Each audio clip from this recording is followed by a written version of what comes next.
아담의 7대 손 에녹도 이들에 대하여 예언하여 말하기를 그랬는데, 이 말씀에 의지해서 에녹의 예언을 기억하라, 이런 제목으로 하나님 말씀을 증거하고 은혜 받고자 합니다. 우리 제목을 한번 따라서 봅시다.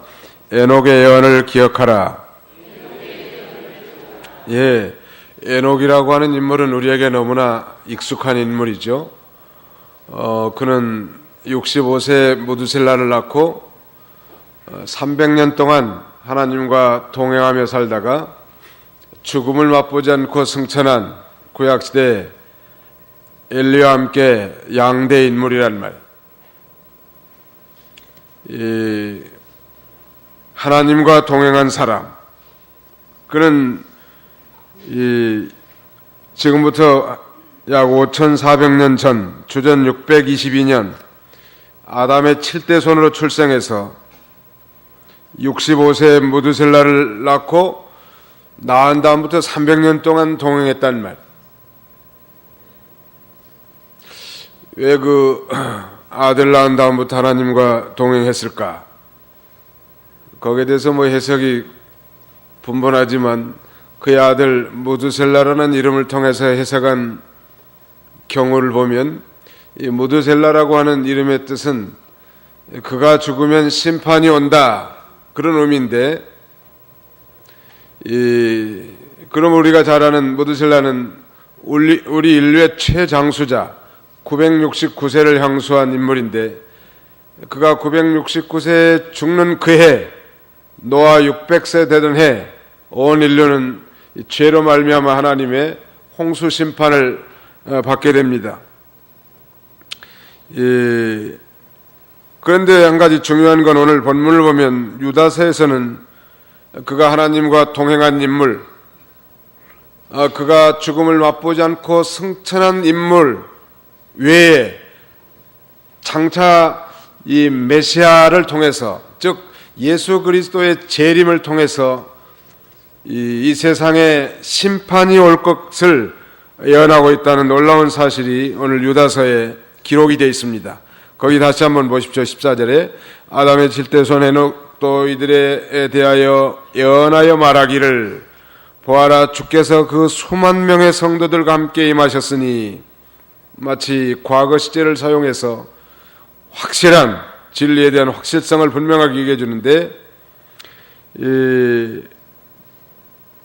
소위 그러면 예수 그리스도의 다시 오심, 이 재림할 때는 수만 명의 성도들과 함께 임하신다는 말. 물론 천사장과 천사들을 대동해 가지고 공중에서 임하시게 되는데, 뭐 하려고 임하시는가? 거기 15절에 보시면, 이는 모든 이들을 심판하시고 그들이 경건하지 않게 행한 모든 불경건한 행위와 불경건한 죄인들이 죽게 거슬려 말하는 모든 사나운 말에 대하여 정죄하시려는 것이다. 한마디로 말하면 이 세상을 심판하고 정죄하기 위해서 오신다는 것. 이 거룩한 선지자들의 예언을 그래서 기억하는 게 중요한데요. 베드로후서 3장 1절로 2절을 읽으시기 바랍니다. 베드로후서 3장 1절로 2절. 사랑하는 자들아, 내가 이제 이 두 번째 편지를 너희에게 쓰니 이것들로 너희의 진실한 마음을 일깨워 생각나게 하고, 거룩한 선지자들이 미리 예언한 말씀들과 너희의 사도들이 전한 주님 대신 구주의 계명을 기억나게 하려 한다. 예, 너희의 진실한 마음을 일깨워 생각나게 하고, 거룩한 선지자들이 미리 예언한 말씀들과 너희 사도들이 전한 주님 대신 구주의 계명을 기억나게 하려 한다. 이 거룩한 선지자들이 미리 예언하는 걸 우리가 기억하는 것이 아주 중요합니다. 에녹의 예언의 내용은 말씀드린 대로 예수 그리스도께서 다시 오셔서 세상을 심판한 것이는데, 우리가 잘 아는 대로 예수님의 초림, 예수님이 이 땅에 오신 첫 번째 오신 예수 그리스도는 그야말로 낮고 천한 마구간에서 출생하셨지만 다시 오실 주님은 이제 만왕의 왕으로서 그 다음에는 이 세상의 심판 주님으로서 영광스럽게 천사를 대동하고 수많은 성도들과 함께 오신다는 말. 그렇다면 이 예수님께서 재림하시는데 재림하셔서 심판하신 그 내용이 무엇인가? 오늘 본문엔 두 가지를 자세하게 설명하고 있는데 다시 우리 15절을 같이 한번 읽어보십시다. 시작. 이는 모든 이들을 심판하시고 그들이 경건하지 않게 행한 모든 불경건한 행위와 불경건한 죄인들이 주께 거스려 말한 모든 사나운 말에 대하여 정죄하시려는 것이다. 좀 말이 문장이 길어서 뭘 얘기하는지 잘 모르지만 아무튼 모든 이들을 심판하러 오신다는 것. 뭘 심판하는가? 첫째는 불경건한 행위를 심판하고 그 다음에는 두 번째는 불경건한 말, 즉 불경건한 죄인들이 주께 거슬려 말한 모든 사나운 말, 그거에 대해서 정죄하시려는 것이라고 말씀하고 있습니다. 다시 오실 예수님의 재림은 심판주로 오시는데 뭘 심판하는가? 모든 불경건한 행위와 모든 불경건한 말에 대해서 심판하신다는 것. 자, 우리 베드로후서 3장 6절로 7절을 읽으시기 바랍니다. 베드로후서 3장 6절로 7절. 그때 세상은 물이 넘쳐서 물로 망하였다는 것을 일부러 잊으려 한다. 그러나 지금의 하늘과 땅은 불사르기 위해 동일한 말씀으로 간수되어 경건하지 않은 자들의 심판과 멸망의 날까지 보존된 것이다. 예, 과거에 이 노아 시대에 죄가 간영함으로 하나님께서 물로 세상을 심판하시지 않았습니까? 근데 거기 선자들이 와가지고 다 그걸 일부러 잊으려 한단 말이에요. 근데 지금 하늘과 땅은 불사르기에 동일한 말씀으로 간수되어서 경건하지 않는 자들의 심판과 멸망의 날까지 보존된 것이다. 이 경건하지 않는 자들을 이제 장차 불로 심판하시겠다는 거예요. 과거에는 물로 심판했지만 앞으로는 주님이 재림하시면 불로 심판하시겠다고 말씀하고 있습니다. 어떤 사람들을 심판하는가? 경건하지 않는 자들. 이 경건이란 말은 굉장히 쉬운 것 같지만 설명하러 가면 어려운 말이에요. 이 경건이란 말은 영어로는 godliness, God, God가 하나님 아니요? godliness, 명사형인데 즉 하나님다운 성품. 성경에는 야고보 1장 27절에 참된 경건에 대해서 이 다른 사람에 대해서 그 다음에는 자기 자신에 대해서 그 다음에는 하나님께 대해서 바로하는 것이 경건인데 다른 사람에 대해서는 고아나 가부와 같이 환난 중에 있는 어려운 자들을 돌아보는 생활 그 다음에 자기 자신에 대해서는 이 세속에 물들지 않고 자기 자신을 지키는 생활 그 다음에 하나님 앞에는 바로 사는 생활 그걸 경건이라고 규정하고 있습니다. 이거 하나님다운 이 성품 그게 경건인데 이 불경건한 자들의 행위와 불경건한 자들의 말을 심판하겠다는 것. 첫째로 불경건한 자의 행위에 대해서 예수님이 심판주로 재림하시면 모든 경건치 않은 행위를 심판하신다고 했는데 그러나 이 경건한 자는 시험에서 건져준다고 했습니다.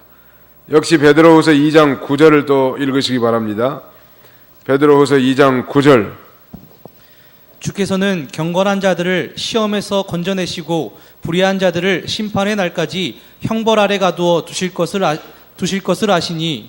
예, 주께서는 경건한 자들을 시험에서 건져내시고 불의한 자들을 심판의 날까지 형벌 아래 가두어 두실 것을 아시니 그랬습니다. 이 불경건한 것, 물론 예수 믿는 사람들 때로 불경건한 행동과 말을 하지만 오늘 이 예수님의 동생 유다가 성령으로 기록한 이 유다서에서는 이 초대교회에 은밀하게 들어가지고 활동하고 있는 이 거짓 교사들, 그러니까 이 영지주의자들이 반드시 그들의 행동과 말 때문에 심판받을 걸 염두에 두고 말하는 거예요. 성도도 때로 불경건하게 행동하고 말할 때 있지만 예수님의 십자가에서 다 그 모든 죄를 사해놨기 때문에 자백하고 회개하면 깨끗함을 받을 수 있고, 그다음에 하나님께서는 그 죄를 기억하지도 않으시는 거예요. 그래서 회개하는 게 중요한 거예요. 어느 분들은 뭐 예수 믿는 분인데 세상 떠날 때 뭐 고생 많이 한 분들이 계셔요. 전에 안양에서 목회하는데 권양아 집사라는 분이 인도건 상거리에서 국수집을 냈는데 목사님들도 거기서 국수를 많이 드실 모양이에요. 공무원들도 여기 과천에서 나와서 국수 많이 들고. 대장암 말기여가지고 고생하는 건 눈 뜨고도 차마 못 보겠더라. 네 발, 두 손 두 발로 버티고 그 고통을 이 참는 모습을 보니까 기가 막혀. 어디에 하나님이 참된 성도고 집사인데 저렇게 고생하게 했을까? 하나님 복 주시려고 그러는 거예요. 그 복이란 게 뭔가 하면 회개시키려고. 회개시켜서 천국에 데려가시려고 하는 거예요. 이 거짓 교사들, 이단자들, 그 다음에 영지주들 같은 이런 자들은 회개가 없어요. 끝까지 불경건하게 행동하고 그렇게 말하다가 다 지옥 가는 거예요. 믿는 사람들은 이 세상에 살면서 때로 불경건한 행동도 하고 말은 하지만 회개하는 그런 축복을 얻었단 말. 또 회개를 안 하면 하나님이 회개를 시켜요. 회개시켜서 천국에는 죄 있는 사람이 못 들어가니까 죄를 회개시켜서 데려간다. 그래서 하나님의 선한 목적으로 그런 어려움을 주시는 거예요. 모든 것이 다 하나님이 믿는 백성들에게는 복이 아니면 안 주시고 은혜가 아니면 안 주시는 거예요. 믿으시기 바랍니다. 그걸 확신하고 나가는 거예요. 경건치 않은 행동에 대해서 우리가 잘 아는 삼손, 사사기의 그 존귀하게 세월 받은 나시린 이 삼손은 마땅히 경건한 자로 살아야 마땅함에도 불구하고 불경건하게 살았단 말이에요. 존귀하게 세월 받았지만 불경건하게 살다가 그 참 사사로서 부끄럽게 행동하고, 물론 마지막에는 회개하고 이스라엘이 구원운동에 쓰임을 받았지만 블레셋 진해가 잡혀가지고 뭐 눈이 뽑히고 결박당해가지고 남은 생애를 몇 돌만 뱅뱅 돌리다가 그들과 함께 비참하게 세상을 뜬 거예요. 반면에 다니엘은 포로 잡혀간 그런 포로민의 주제지만 포로지에서도 신앙의 경건함을 지키고 매일 하루에 3번씩 기도하고 예루살렘을 향해서 창문을 열고 기도하지 않았습니까? 그런 다니엘을 하나님은 존귀하게 사용하셔서 만고의 표지석으로 삼아놨단 말. 경건한 자를 하나님이 지키시고 돌보시고 축복하신 하나님, 믿으시기 바랍니다. 그러므로 우리 성도들은 이 경건치 않는 모든 생활을 회개해야 합니다. 그리고 하나님 앞에 바로 살아야 된다는, 회개하는 것에 대해서는 하나님이 다 용서해줘요. 기억조차도 하지 않는다. 그래서 자유함을 가지고 살 수 있는데, 그러나 이 거짓 교사들, 영지주의자들은 불신자들과 함께 그들이 믿지 않고 행한 모든 불경건한 것, 또 불경건한 말, 이런 것들에 대해서 기소될 것이고 영벌의 심판을 받아 캄캄한 흑암 가운데서 영원한 저주를 받게 되는 것입니다. 오늘 우리의 이 경건치 않은 삶, 우리의 무슨 경건치 않은 직장생활, 경건치 않는 사업, 경건치 않는 모든 일들, 이런 것들 다 하나님의 심판의 대상이, 우리가 뭐 지옥 가는 심판을 받지 않지만 하나님이 심판하신다. 워싱턴에 갔더니 홍아무개 장로란 분을 만나게 됐는데 뭐 틀집도 뭐 그럴듯하게 생겼어요. 이분이 자기가 뭐 한양대학교 났는데 미스터 코리아로 당선됐다는 거예요. 그 자랑을 많이 하더라고. 이북에 자기가 갔다 왔다는 거 자랑하고.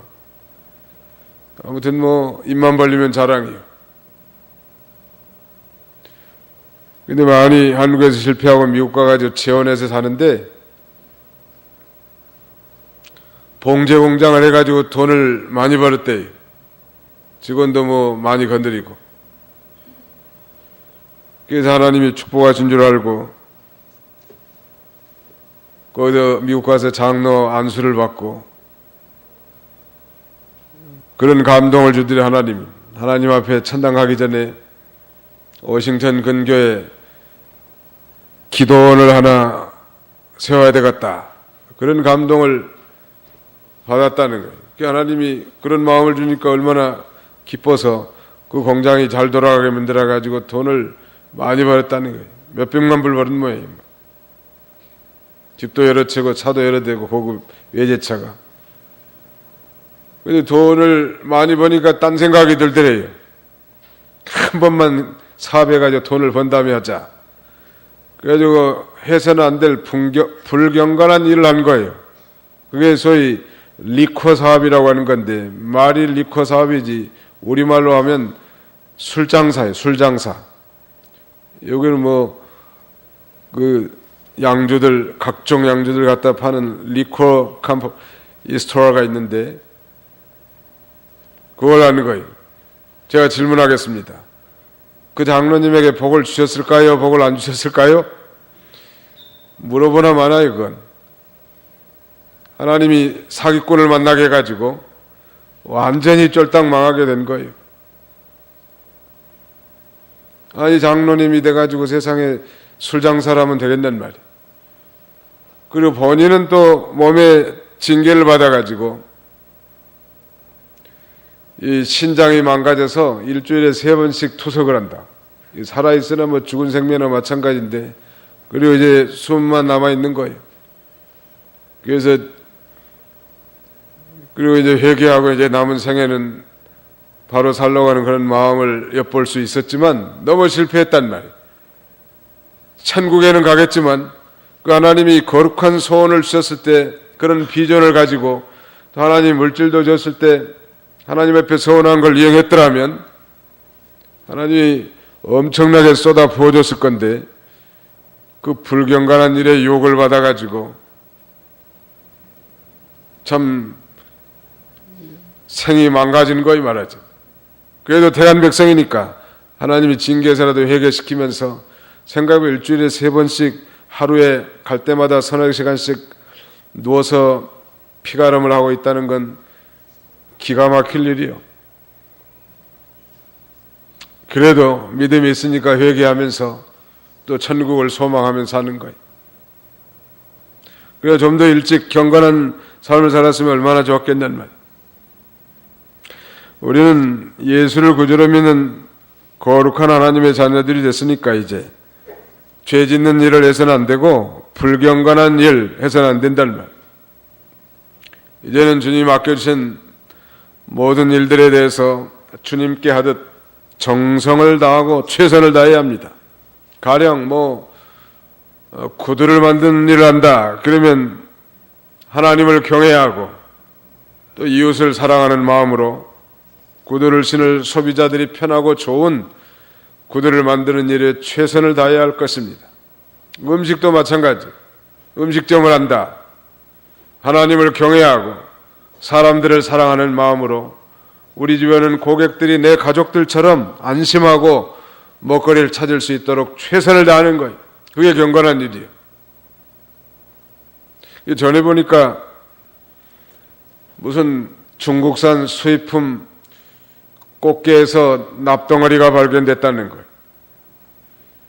여러분도 아마 들으신 적이 있을 거예요. 아니 사람이 먹는 꽃게에다가 그 납을 집어넣으면 되겠단 말이에요. 납이 무게가 많이 나가기 때문에 그 근수 많이 내서 돈 많이 벌려고 했겠지만 그거 다 드러나겠습니다.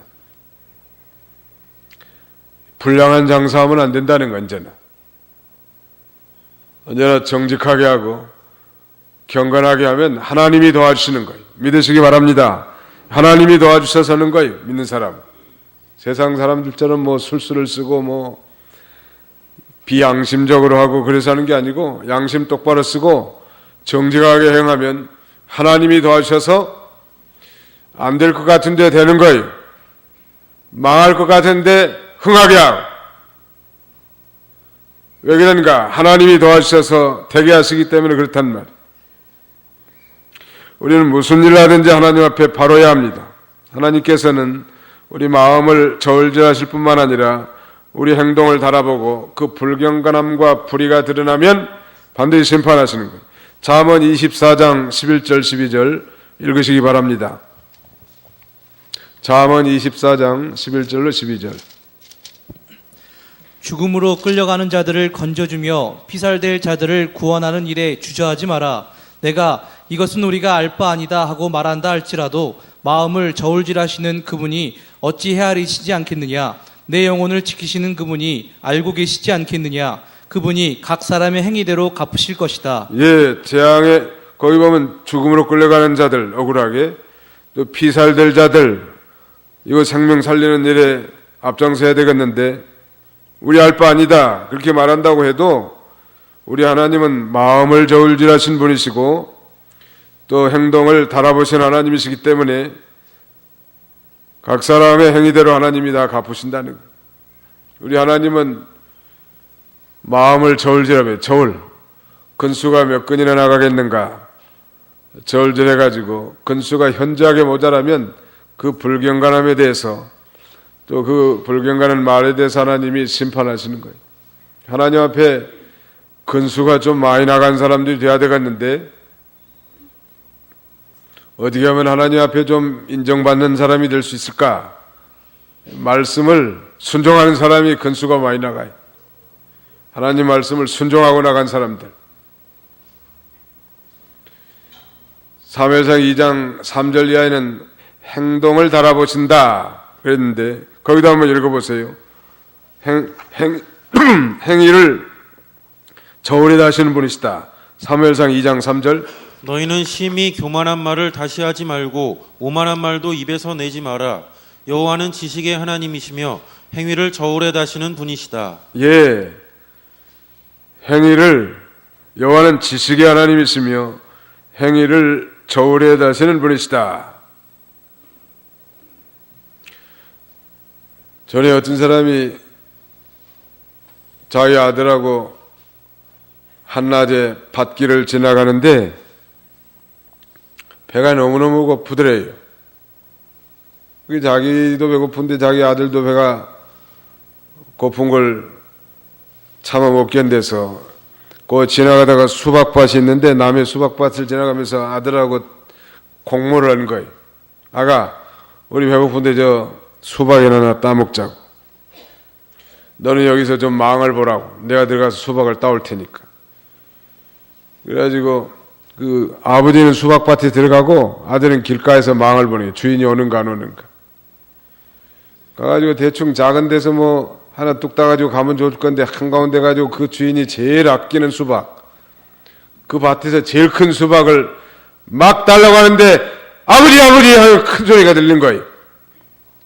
깜짝 놀라가지고 아들아 왜 그러냐. 누가 본다는 거예요. 누가 보냐 아들아. 아무리 봐도 없어. 손가락질하더래요. 하나님이 보신다고. 근데 그 아들이 전에 주일학교를 좀 나간 모양이에요. 주일학교 나가서 주일학교 반사님들이 다 하나님이 보시고 계신다고 그걸 배워놓은 거예요. 그 참 하나님은 지식의 하나님이세요. 사람은 속일 수 있어도 하나님이 속일 수 없어요. 회개하고 하나님 앞에 바로 사는 거예요. 그러면 심령의 기쁨이 있고 자유함이 있고 하나님의 권고가 그 사람들에게 임하는 것입니다. 참된 경건이란 뭔가? 말씀드린 대로 이 환난 중에 있는 고아와 갑을 돌아보고 그 다음에는 자기를 지켜 세속에 물들지 않고 하나님 앞에는 바로 사는 거예요. 대신 관계는 하나님 앞에 바로 사는 것. 대인 관계는 연약하고 의지할 데 없는 자를 돌아보는 생활. 대기, 자기와의 관계는 세속에 물들지 않고 자기를 지키는 것. 이것이 참된 이 경건이라고 할 수 있는데, 사도행전 10장에 보면 이 가이사라의 고넬료고 하는 이방인 백부장이 있는데 성경은 그렇게 증거하고 있습니다. 그는 경건하여 자신의 온 집안 사람들과 함께 하나님을 경외하였으며 백성에게 구제를 많이 행하고 하나님께 항상 기도하였다. 하나님이 이 고넬료를 다 봤어요. 그리고 고넬료가 보낸 신부는꾼 다 환상을 통해서 고넬료가 보낸 신부는꾼을 통해서 베드로를 보내서 그 집에 위대한 복음, 영원히 사는 생명의 복음을 전하겠단 말. 하나님은 온 천하를 두루 살피시되 전심으로 자기를 찾는 사람을 찾으신 하나님, 믿으시기 바랍니다. 하나님은 전심을 좋아하세요. 경건하게 사는 사람 바보같이 보일지 몰라도 하나님이 다 보고 계시고 듣고 계시고 알고 계신단 말. 그래서 그들과 함께 해주신 하나님. 그 다음에는 이 불경건한 말, 불경건한 행위만 심판하는 것이 아니라 불경건한 말에 대해서도 심판하십니다. 15절 하반절에 보시면 오늘 본문 유다서 1장 15절 하반절에 보면 그렇게 되어 있습니다. 불경건한 죄인들이 주께 거슬려 말한 모든 사나운 말에 대하여 정죄하시려는 것이다. 이 사나운 말, 거친 말이란 말, 불경건한 죄인들이 하나님을 대항해서 말한 모든 거친 말, 니체가 말한 것처럼 하나님은 죽었다, 이거 거친 말 아니요? 하나님은 없다, 이게 다 이 거친 말들이. 그런 말을 한 거에 대해서 하나님이 다 듣고 계시고 때가 되면 심판하시겠다는. 말은 이 마음과 생각의 표현이기 때문에 하나님께서는 이 결과뿐만 아니라 사람의 마음의 숨은 동기까지도 다 심판하시는 하나님이. 마태복음 12장 34절로 37절 읽으시기 바랍니다. 마태 12장 34절. 독사의 자식들아, 너희가 악한데 어떻게 선한 것을 말할 수 있겠느냐? 입은 마음에 가득한 것을 말하기 때문이다. 선한 사람은 그 쌓아둔 선한 것에서 선한 것들을 내고 악한 사람은 그 쌓아둔 악한 것에서 악한 것들을 낸다. 그러나 내가 너희에게 말한다. 사람들은 심판날에 자기가 말한 모든 무익한 말에 대하여 신문을 받을 것이니 내 말들로 내가 의롭다는 선고를 받을 것이며 내 말들로 내가 유죄 선고를 받을 것이기 때문이다. 예, 입은 마음에 가득한 것을 말하는데 사람들은 심판날에 자기가 말한 모든 무익한 말에 대하여 신문을 받을 것이니 내 말들로 내가 의롭다 선고를 받을 것이며 내 말들로 내가 유죄 선고를 받을 것이기 때문이다. 말이 참, 말에 온전한 자면, 말이 실수가 없는 자면 온전한 자라고 했는데 우리가 다 실수가 많은 건 사실이. 더구나 저희들과 같이 공중석상에서 하나님의 말씀을 대변할 때 뭐 예수 가라사대만 하면 실수는 없겠지만 실수가 많단 말. 그러나 말에 실수가 없으면 온전한 자라고 했는데 이 무슨 무익한 말 하든지 심판날에 다 신문을 받는다는. 그래서 온 사람이 그런데 말은 세 가지 체에 언제나 걸려보고 하라는 거예요. 첫째는 이 진실의 체에 걸려보라는 거예요. 내가 하는 이 말이 지금 진실한 말인가? 그 다음에 두 번째는 이 필요의 체. 내가 이 말을 하는 게 지금 필요한 말인가? 비록 진실하기는 해도 이 말이 꼭 필요한가 지금? 그 다음에 세 번째는 유익의체. 이 말이 진실하고 필요하긴 하지만 다른 사람에게 유익을 주는 말인가? 그 세 가지를 언제나 체에 걸러보고 그 다음에 말하라는 거예요. 어느 사람은 아예 말 안 해버린 사람이 있는데 그것도 잘못된 거예요. 꼭 필요한 곳에서는 말을 해야 되는데 말할 때 언제나 진실한가? 필요한가? 진실하고 필요하더라도 이 말이 다른 사람에게 유익이 되겠는가? 그래서 말하는 거예요. 주께 거슬려 말한 모든 사나운 말, 이건 특별히 하나님과 하나님의 교회에 대해서, 하나님의 구원운동에 대해서, 또 하나님의 참된 종들에 대해서 함부로 내뱉은 모든 말들 하나님 반드시 심판한다는, 우리가 잘 아는 노아의 세 아들 가운데 함이 그러지 않았습니까? 있는 사실을 셈과 야벳에게 다 얘기를 했지만 그러나 그의 아들 가나안까지 저주를 받게 됐습니다. 참 말은 마음의 그림과 같은데 마음이 삐뚤어진 사람들이 다 말이 삐뚤어지는 거예요. 생명을 살리는 이 생명 언어를 써서 다른 사람을 살려야 되겠는데 내 말 때문에 다른 사람이 시험 들고 낙심하고 기분 나쁘고 그래서는 안 될 것입니다. 이 경건한 말하는 거 참 중요해요. 이 불경건한 이 행위와 불경건한 말하는 이 거짓 교사들, 초대교회에 만연한 이 영지자들은 어떤 자들인가? 거의 16절에 5가지를 언급하고 있는데 이들은 원망하는 자들이며 불평하는 자들이며 자기의 정욕을 따라 행하며 그들의 입은 자랑하는 말을 하며 이익을 위하여 아첨하는 자들이다. 원망하는 자들, 첫째는. 두 번째는 불평하는 자들.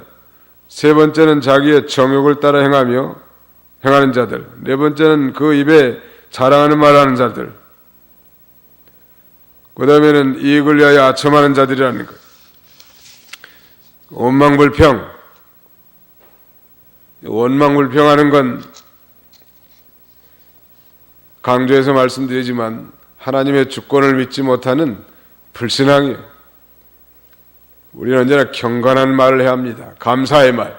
경건한 말은 감사의 말이에요. 어떤 장로님 집에 신방 갔더니 그 장로님 바람벽에 액자가 하나 걸려있는데 단어 2개가 쓰졌더라고. 하나는 겸손이고 그 다음에는 감사해요. 우리 가락동북의 송장로인데 여러분들 잘 아는 그 송기진 목사 아버님이 송호섭 장로예요. 그 집에 신방 갔는데 겸손과 감사 이 액자가 걸려 있어요. 그래서 아버지 어머니도 다 겸손하시고 아들도 겸손하고 또 훌륭한 자녀들 키우지 않았습니까? 이 경건한 말 하기를 힘쓰라는 거예요. 우리는 언제나 하나님의 주권을 믿고 자신의 근본을 깨닫고 자족할 줄 알면 원망불평하지 않을 수 있습니다.